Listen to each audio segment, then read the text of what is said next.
Michelle, we are so excited to have you joining us. And the fact that you are currently wearing some glasses there, we have to address the elephant in the room. You have a degree in molecular biology, you study cancer research. You have to tell me what these glasses are and where you're headed next. I'm looking off to the lab next. You know, I have to be best dressed at Houston and at my lab. If there's going to be a photo op opportunity. Oh, girl, I love it. I love it. Michelle, Nigeria, your guys' team became fan favorites during the World Cup. What did it feel like to have the support of so many neutrals behind you guys? I mean, I honestly feel like it was about time. I think we have been really working hard the past 2 years that I've been fortunate enough to be on the team. We've gotten some solid results against Canada and just really put up fights versus the U.S. And so I think just having the tournament that we had was about time, and I'm glad that the world was able to see us at the big stage. Michelle, preach. We have been rooting for y'all this entire tournament, and we actually saw FIFA ranked you from 40 to 32. You guys made a little jump. We think it should be a lot more, so many more places. What's next for this Nigerian national team, and what are some goals you guys are setting moving forward? I mean, obviously the Olympics is up next, so that's going to be really big for us, and that's what we're really focusing on right now, and just building off of a great tournament that we just had. So just having that momentum, having that team camaraderie that we just had, and really just push it to the next level so that we can hopefully have a better result at the Olympics. Michelle, you're still #1 in Africa, though, and that's where it matters. That's what we like to see. I want to ask a little bit about you and your role with this national team, because you're in Houston right now preparing for NWSL regular season, where you're a forward. You find the back of the net. You combine really well up top. However, at the international level, you're a bit more on the defensive side. You play in the back line for Nigeria. How do you mentally find that switch when you go from club to country play? I mean, I honestly think that the best part of my game being a fullback for Nigeria is that I am so attacking minded. And so I think that that's kind of what we emphasize with Nigeria. Randy really likes that I love to get the ball and I love to just sprint forward like I am a forward, which is a little bit tiring at times, but just have a passion. Like every game I'm like, oh, I need a score, even though I'm literally one of the furthest people on the field. Well, that just means you got to get back then. Exactly. I have to get back, which kind of sucks after I make like an 80-yard. But I think I love it. I think teams aren't necessarily used to a fullback kind of going all the time. So it's definitely something that we've been practicing and what we're trying to exploit most of the times. Yet another thing that we're probably not used to seeing all the time, perhaps, is, I don't know, I'm going to say it was aspirational chiropractor expertise of your lower lumbar by Lauren James. How was that adjustment for you in the middle of a game? Just a little bit of a surprise. How is it that you managed to maintain your composure is my real question, because you now are memed worldwide, which God bless you for that, because nothing will ever remove the image of you smiling, laying on the ground like this just happened. Like, how did I get here? For me personally. For you, how did you maintain your composure, and how did you just manage to steer your way out of that? Because I would have been seeing red, girl. Yeah, no, honestly, the only thing that was going in my head was Coach Randy telling me maybe 1,000 times before the game that I have a yellow card and I cannot get up. And so literally in that moment, when it happened, I was like, okay, she's definitely getting a red card. So I'm just going to like chill here. Like, I was like, she must be getting a red card. So I'm just not going to react, because if I react, I'll probably go crazy, get a yellow card, and potentially be out for the next game. So I was like, VAR better have my back, and it did. Okay, I'm going to be channeling you going forward, and my mantra now is going to be yellow card, yellow card, yellow card. Yellow card is not worth it.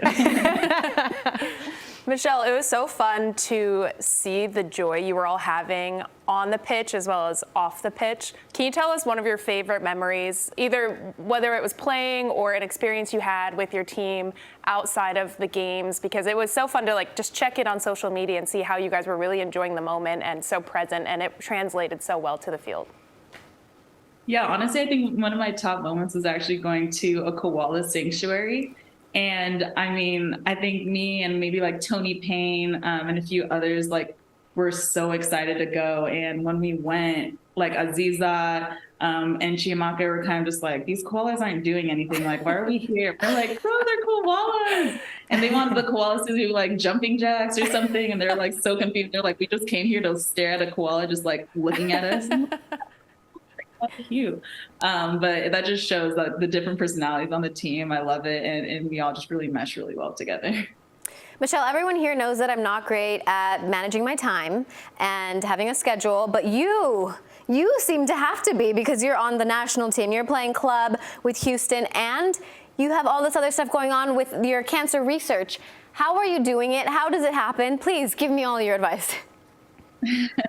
I mean, I think people kind of are confused when they ask about my time management, but I mean, if you think about it, especially here in the States, it's kind of something that we've done most of our life, kind of just balancing academic life and athletics. And so I think that like just my role coming from the college level, even club level, when I was a teenager, I've just kind of been used to kind of living two lives, basically. So that's kind of what I still do now. And I'm just so thankful that working with Dr. Stevens in her lab at Texas Children's, she's just so fluid with the time that I'm able to come in, because it is a really crazy schedule. So I'm really thankful that she's able to kind of work around my schedule. It's very impressive, all of your time management skills, but I want to know how you're able to flex those different parts of your brain. I asked you a little bit about playing a back, playing a forward, and then you shift into cancer research mode when you get to the Texas hospital there to do your research.